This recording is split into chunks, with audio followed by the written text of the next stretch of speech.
Let's duck up to the Hunter Valley in New South Wales and catch up with National Senator from Queensland, former Resources Minister Matt Canavan. Great to talk to you again, Matt. What's your take on states and borders? Your own state of Queensland is finally opening up on December the 1st, but you've got Western Australia and Tasmania still holding out.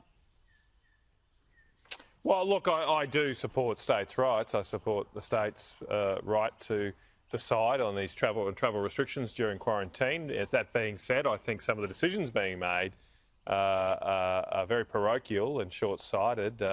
I would wish and hope that decisions would be made on where the virus is, not where a line was drawn on a map sometime back in the middle of the 19th century. And so, yep, fair enough. Restrict travel when an outbreak occurs, but let's define them as hotspots, not states, because places like where I am at the moment, the Hunter Valley, it's been coronavirus free for months and months and months, but for many of that time it's been locked out of Queensland completely unnecessarily. Has any Premier been as practical, as pragmatic, as straightforward on this pandemic response as Gladys Berejiklian? Well, look, I'm not here to rate them all. I'll leave that to others. But I do think the New South Wales government and Gladys Berejiklian have conducted themselves in an impressive way through this coronavirus. Keep in mind, they've been this state, New South Wales, has been bearing the burden and the weight of the international travellers coming back to Australia. That has been a source of outbreak in Victoria and South Australia, but it didn't happen in New South Wales. And of course, when there has been an outbreak in New South Wales, like one that came up from Victoria, they've managed it professionally. They've had a good testing and tracing regime. They've kept the public alert, if you like, but not alarmed, and life has gone on. So we could all learn a lesson. I think I learned a lot of lessons from the New South Wales government. You did right. They deserve some credit. So let's get stuck into them now on another issue, because you are taking you're focusing on this new renewable energy push and the energy infrastructure legislation they're putting to Parliament. It's a coalition government, so this is a policy backed by your Nationals colleagues, including John Barilaro, who was on the program earlier this week. But you point out in the Daily Telegraph today that there's a charge in here on the electricity sector. There's effectively an additional electricity tax. So they're handing over some government money. Taxpayers are handing out grants to support renewables, and the industry is going to be taxed. So this is obviously going to be an additional burden on electricity consumers, i.e. all of us. Well, it is very disappointing, Chris. It's very disappointing for me as a proud Nationals member who has fought against taxes for the last decade, trying to get rid of taxes off the Australian public, off Australian businesses, because I think a country with lower taxes does better. So it's really disappointing that people of my own party, my own colleagues, choose to increase taxes on Australian businesses and on the Australian public. And look, yes, that's a little hard to criticise your own friends and colleagues, but our first duty, my first duty, is to the people I represent, the good and hard-working people in our coal industry, like here in the Hunter Valley and in central Queensland where I'm from, because this is a tax. It's a tax placed on people's power bills, all with the aim of putting coal-fired power stations out of action, and all with the aim or the cause or the effect, all with the effect of lifting power prices. The Act itself says that the Minister and his consumer trustee can determine how much money renewable energy needs each year. It's quite an extraordinary act. They get to determine how much money each year the renewable energy industry needs, and then that money is recovered by making electricity distribution networks make a contribution, a tax, to that fund to pay for the renewable energy investors. And Chris, doesn't this just put the absolute lie to the myth that renewables is cheaper? We're told that all the time, that renewables is cheaper. Well, if it's cheaper, why do they need taxes on our electricity bills to pay off their investments?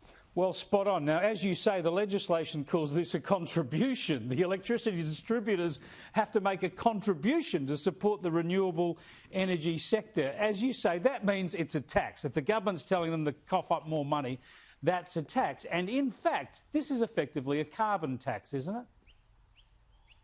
Yeah, look, I make contributions. Chris, I make contributions when I go to Mass. I put some money in the plate. I call that a contribution or a donation. I don't think a contribution, a mandatory contribution, which you were made to pay at pain of a $220,000 penalty under this Act, I don't think that's a contribution. It is a tax. It's using the government-enforced power of the law to make you pay, and that's a tax. And we know that a tax on electricity companies is going to lead to higher power prices, higher power bills. And as I say, this particular tax goes back to funding renewable energy.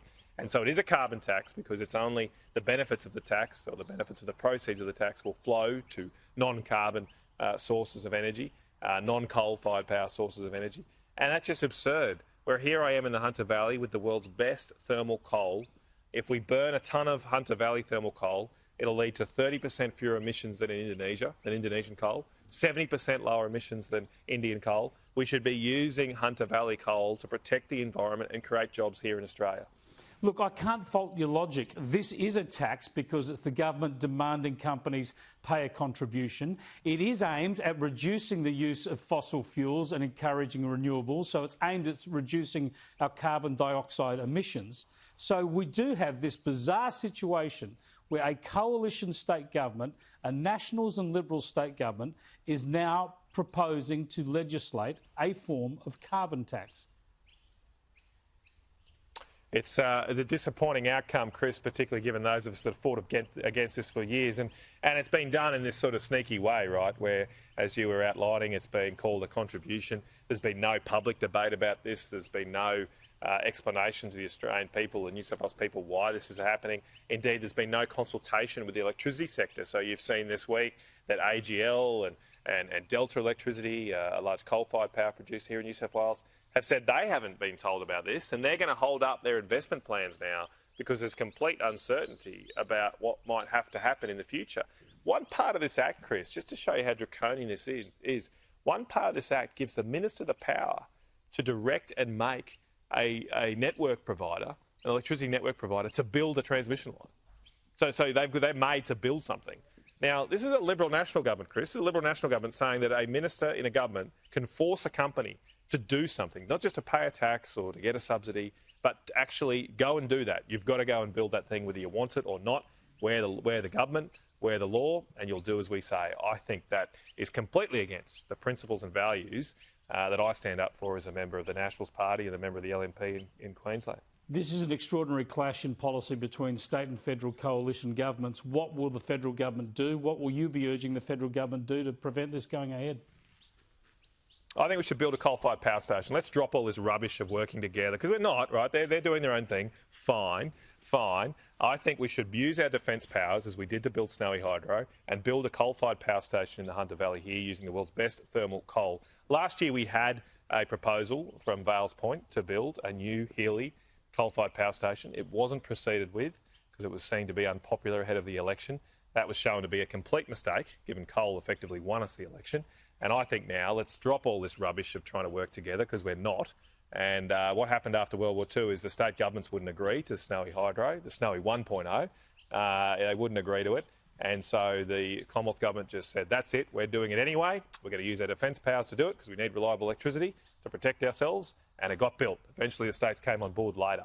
And I think we just got to get behind common sense now and take charge of this issue, because we are going to see our manufacturing industry and our manufacturing jobs continue to fly off to China unless we do something to restore energy competitiveness in this country.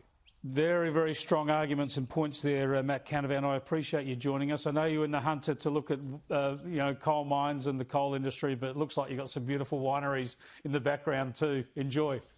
It's a lovely area. It's a lovely area here. Make sure you come up and visit. Queenslanders can come here too now. How good. Fantastic. Matt Canavan there, who's a Queensland Senator, of course, a former Resources Minister. Powerful stuff there. His criticism of his own party's effective coalition government policies and legislation in New South Wales.